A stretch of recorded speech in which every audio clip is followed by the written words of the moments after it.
Hello. In order to be irreplaceable, one must always be different. This is something I learnt the day I was born. My name is Louise O'Shea. I'm the CEO of Confused.com, and I'm going to talk to you today about this. The day I was born, my father was thrilled. Okay, he doesn't look like it in this photo, but in those first few seconds, he was over the moon. He exclaimed, "It's a boy! Let's call him Simon."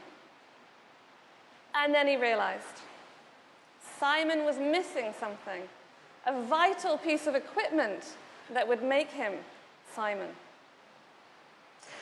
My father already had 3 daughters. Another one was not needed. It was not different. In order to be irreplaceable, one must always be different. It was actually Coco Chanel that said that, and I completely agree with her. I've never been very good at following rules. As a toddler, I didn't just climb out of my cot. You're all far too young to know about children. I have 2. They climb out of their cots, but I didn't just do that. I climbed out of my cot, I went down the stairs, out of the front door, across the driveway that was covered in these really sharp little stones, and over to the neighbour's house. My mum should have known then that a daughter who can do that would not enjoy an institution like the Brownies. I had a deep desire not to conform. I didn't want to do what people expected of me. That isn't something that was taught. It was something that was really innate. It was deep in me. It was a deep desire to disrupt. Oh. So, this is me. I'm all dressed up, ready for the Brownies. Do you know how long I lasted? 1 week. So my non-conformity, why? Why? We're going to talk about disruption. That's been the topic of your whole day, okay? That's what you've been hearing about. I'm going to talk to you about disruption in my life. There is someone in the world, I know him, he's come up with the recipe for disruption, the perfect recipe. I'll tell you about him a bit later. But I've never been very good at following recipes. Feel free to come to my house, try my food, you'll realize I'm not good at it. I'm not good at following rules, not good at following recipes. So I won't give you the perfect recipe for disruption. What I'm going to do is I'm going to share examples about how I've lived my life. I'm going to share examples which, unknown to me in those early years, other people look at and they say that was disruptive. And I'm going to tell you how in my later years, and there are a lot of them, I've actively sought to disrupt myself. So how did Simon, and how did that little girl who didn't want to be a brownie get to stand in front of you today? Becoming a teenager is a horrible time. It is fraught with trying to find your identity, wondering whether you should conform. It's a horrible, horrible time. I grew up in the 90s in Yorkshire, where most teenagers would go to the shopping centre or they'd go and hang out in a park. I didn't do any of that. I went to the town hall. I surrounded myself with middle-aged, probably older men, and I played chess. I didn't just play chess, I beat them. I beat them at chess. And why did I do that? I did it because I love to win, but I also did it because I love to pit a strategy against your opponent's strategy, and then I love to win. I've always been a curious person.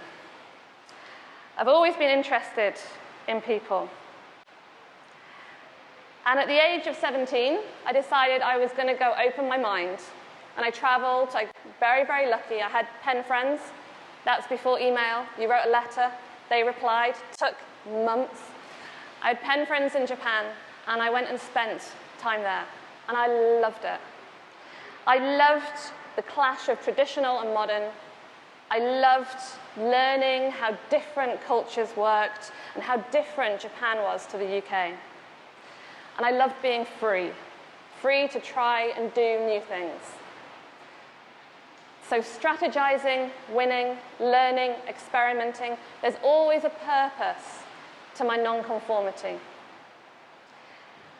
We all know, and you hear it time and time again, the world is rapidly changing. Technology, social, economic, all these different trends are speeding up.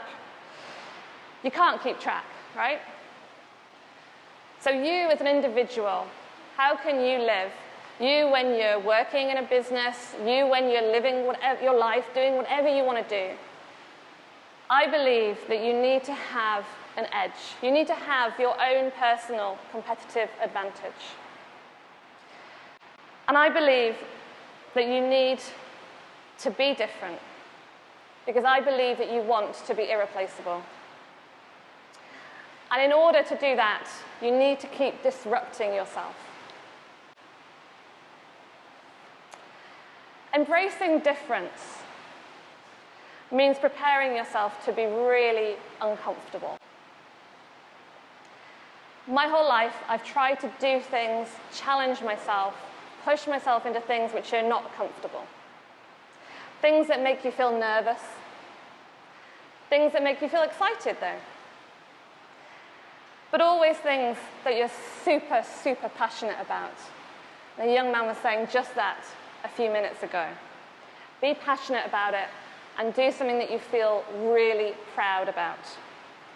In my early 20s, I worked, I traveled, lived all over the world, Eastern Europe, Asia, South America, Africa. I always wanted to go on to the next thing, see the next thing.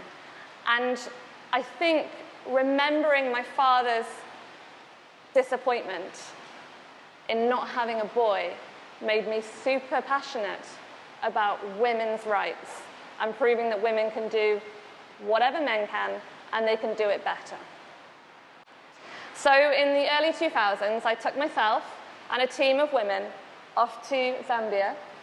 We lived many, many months in different villages promoting women's rights. What did it give me? It gave me a real taste of leadership. Those moments of absolute joy when everything comes together. Those moments of utter, bitter disappointment when it goes wrong. All of it was a feeling that was truly addictive. So, as I said, I read history at university. I used to organize charity fundraisers. I used to work in the most popular bar in the city. Everybody at uni said, Louise is going into PR. That's where she's going. No way. I didn't do what people expected. Instead, as they said, I trained as an accountant. I pushed myself into a job which, on the face of it, is boring, it's quite dry, very spreadsheet heavy. But what I knew is that it would give me the knowledge I needed. Yes, it was uncomfortable, but I was going to learn something I needed to know to push myself forward. It was going to teach me something that would enable me to have a real impact in whatever I did. I believe that bringing together a combination of different skills, different experiences, different knowledge, that is what will make you truly different, which in turn will make you irreplaceable. So, my lack of fear, my determination to prove that women can do whatever men can, and can probably do it better, meant that I was the first woman that the firm that I worked for sent to Sudan. I was working on the world's largest sugar refinery. I spent many, many months in extremely uncomfortable conditions.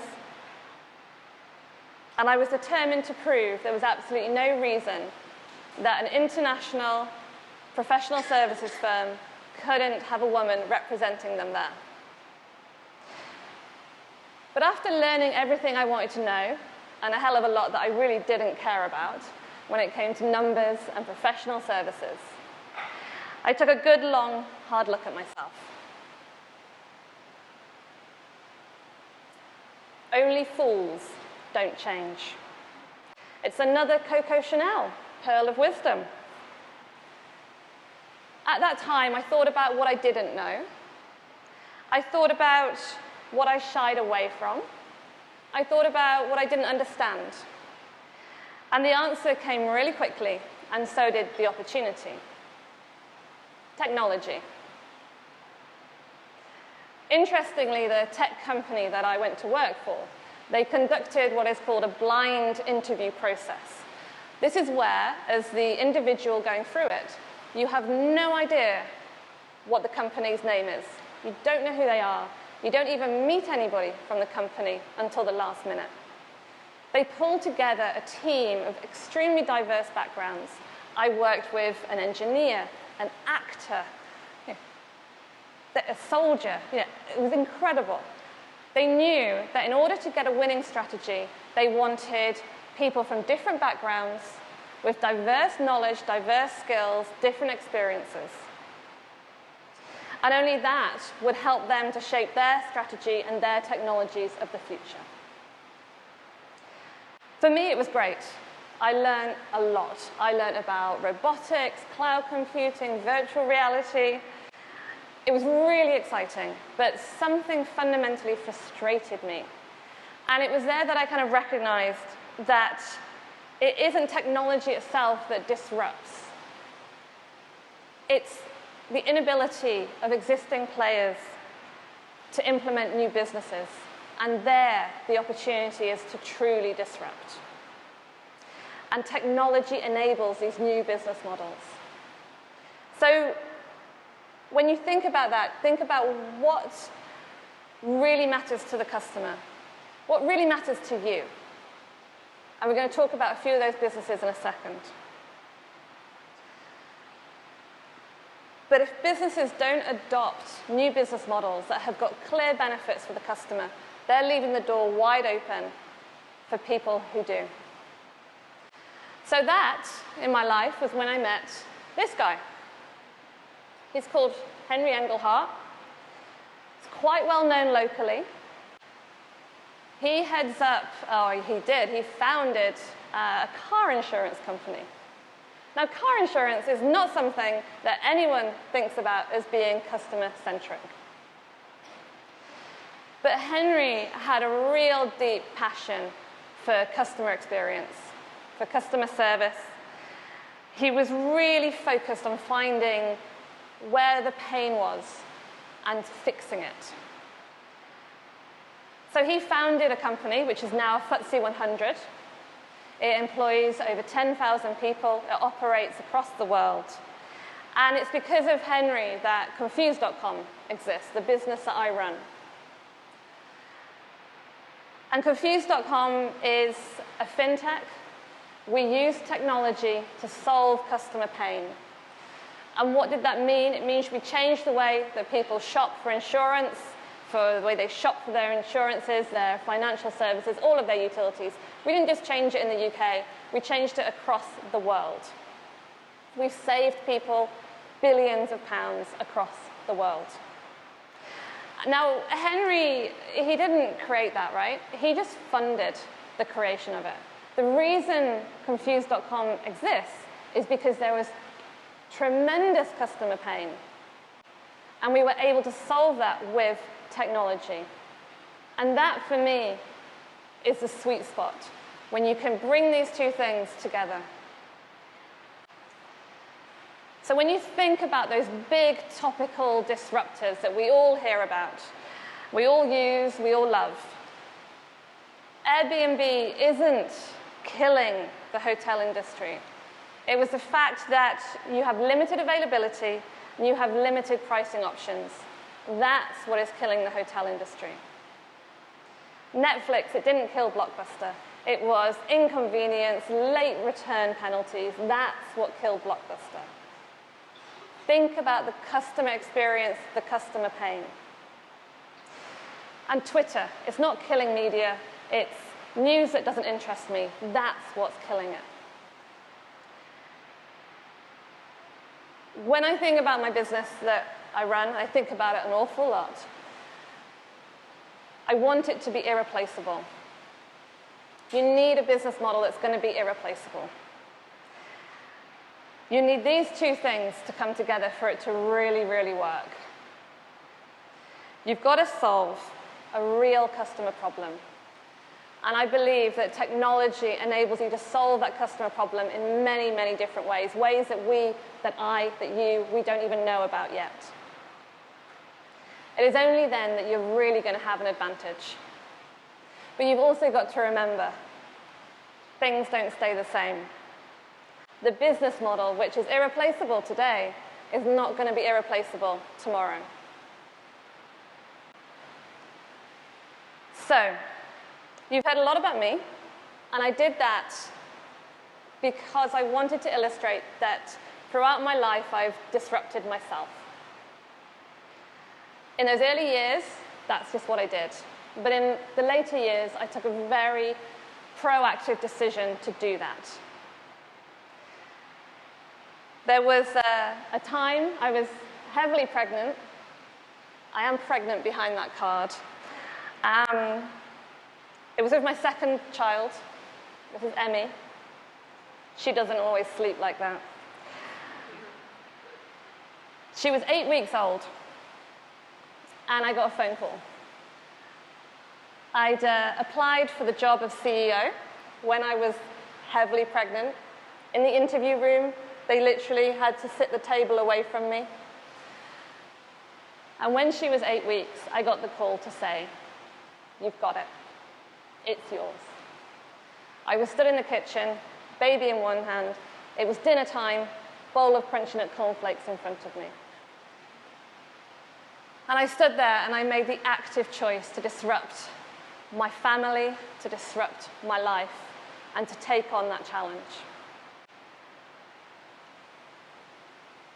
Only fools don't change. So ultimately, I believe everybody deep down wants to be irreplaceable. And I know running my business, I want that business to be irreplaceable. I believe, as Coco did, that to be truly irreplaceable, one must truly be different. Embracing difference means that you need to be prepared to be very uncomfortable. You need to be prepared to break the rules. And you need to be prepared to challenge not just yourself, but everybody around you. So I've shared a few of my personal disruptions and experiences. I do believe strongly that you should try to do things differently, but when you do, don't just do it for the sake of it. Do it because you have a purpose to it. I believe that businesses need a purpose to their disruption, and that's about making customers' lives better. I'm going to end by sharing a story that I love. It's about a llama. I'm hoping this story illustrates something which I think is incredibly important, and I think maybe you heard about earlier on, and that's about having your mindset. It's about having an open mind. Because when it comes to disruption, you need to be open to the opportunity. Okay? So this is a story. It was told to me by a guy. He's incredibly entertaining, incredibly intelligent guy. He's called Bill O'Connor. He's great. He works at a company called Autodesk. And you've probably never heard of Autodesk, but they will have had a hand in most things that you see, hear, touch, everything.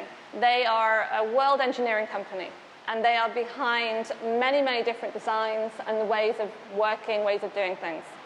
And Bill has been, his whole job is studying innovation. So I told you there's someone in the world somewhere who has the perfect recipe. That's Bill. He lives in San Francisco, so he's a long way away if you want to go meet him, but he is on YouTube. Please don't watch it right now. I'm nearly finished, I promise, okay? So keep going. So, the story. I want you to pretend you're in a coffee shop and your friend introduces you to somebody. We're going to call him Henry as a homage to my former boss. So Henry is a dentist, okay? And he's telling you that he really wants to find a way to stop people getting nervous when they go to the dentist for a checkup. Don't know if you get nervous, but many people do. And Henry's got this idea. His idea, can you see where I'm going? Is to bring a llama into the dental surgery. So when you lay there on the chair and you're feeling a bit nervous, you look over, you see the llama, and you think, oh my God, it's a llama. You completely forget that you're waiting there for a dentist to pull a tooth out or something. You're not nervous anymore, right? So what's your reaction to that? Is it A, that's crazy? Is it B, that is crazy, I'm going to tell all my mates what a nutter this guy is? Or is it 3? You know what? That is really, really interesting. Would 2 llamas work better? You know what? I've got a mate who's got a horse box. We could transport the llamas in that, and if we get a bucket for the muck, that will really help. So I'm guessing most of you went with answer A. I'm going to go with A because B is a little bit bullying, so you know. Residents of Silicon Valley, which is home, as we all know, to the most successful companies on the planet, would have gone with answer C. There's something there about that open mind, the sincerity, the helpfulness, the openness. It's all a mindset, right? There's nothing that stops a mindset from traveling. There's no cost to a mindset. There's no copyright to it. You don't need a passport, which is lucky, considering things going in America. There's no monopoly on wisdom or ideas. Anyone can have an open mind, and anyone can change. So if you do something different, if you take a risk, you might achieve something that you never thought possible. Disruption has been my way of life. It's been my mindset. Is it yours? So thank you very much for listening. It was an honor to be here, but I would like you to remember 3 things, okay? In order to be irreplaceable, one must always be different. Only fools don't change. And next time you're going to the dentist, don't be nervous. Just think of this guy. And I say, did you ever think Coco Chanel would share a TED Talk with a llama? Thank you very, very much. Have a brilliant day.